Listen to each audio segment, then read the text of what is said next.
My name is Alex Nastov. I'm the technical specialist of aero integration at General Motors. I've been with GM for about 20 years, maybe a little bit more, almost coming up on 25. In my role right now, what I primarily do is with new tools and new procedures, I usually help determine, their robustness, their accuracy before we help them roll it out to the greater aero team, help set up new architectures when those come along. And probably what I'm most excited about is I usually run aero training classes, whether it's new people to aero or with new people within GM in general. It's really one of the passions I have is trying to help spread that education. In my younger days, when I was still in college, I was kind of uncertain whether I wanted to stay in academics or come into the industry. And here now later in my career, kind of getting the best of both worlds, where I have the physics that I love with aerodynamics, but then also the educational aspect as well. For our paper, which is a correlation study, so nothing terribly fancy, but it's part of the USCAR consortium, which is General Motors, Ford, and Stellantis, FCA US. And what it is in that consortium with USCAR, we share data on a non-competitive basis. So if we test a vehicle, we share the data of what test a competitor.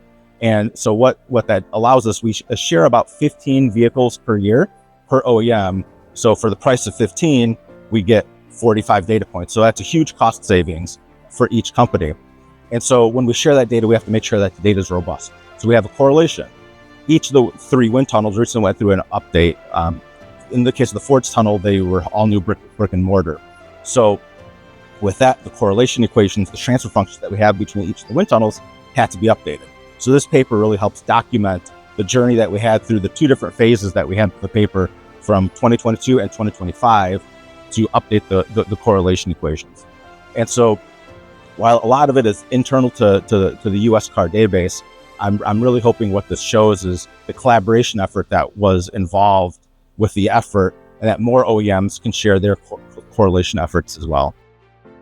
So again, internally for each one of the OEMs, whenever we start a new program, the first question is, what's the competitive landscape? So here, because now we have the ability to have so much data, we know pretty much where the industry is headed, or at least a snapshot in time, where new vehicles programs want to be. So in the future, we know everyone's going to keep doing better and better and better.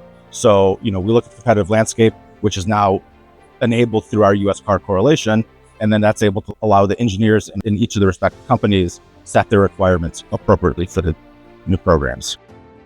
Conferences like WCX that we're at today, provide a wealth of knowledge information. So for us engineers, we have busy day jobs, and there's only so much time that we have to try new things, new tools, new processes. Where we come to SAE, a lot of that trial and error may have been done for us. So it really helps us internally, whether it's to start new projects, to refine some of the old tools and processes that we have, but getting all that information in such a condensed time is really phenomenal.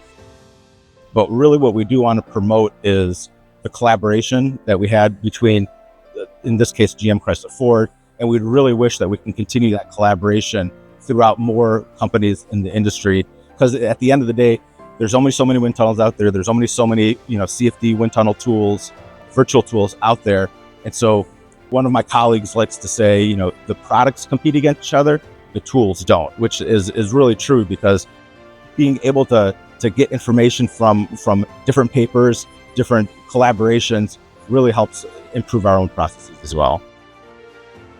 So writing a paper is always a journey, right? When you first have that initial idea, that initial concept of, this is probably something worth sharing, you think about, you get the approvals internally, and then you start writing the abstract, and, everything's super exciting, right? Because you can contribute something new and unique to the industry. So that's usually around mid-year time frame.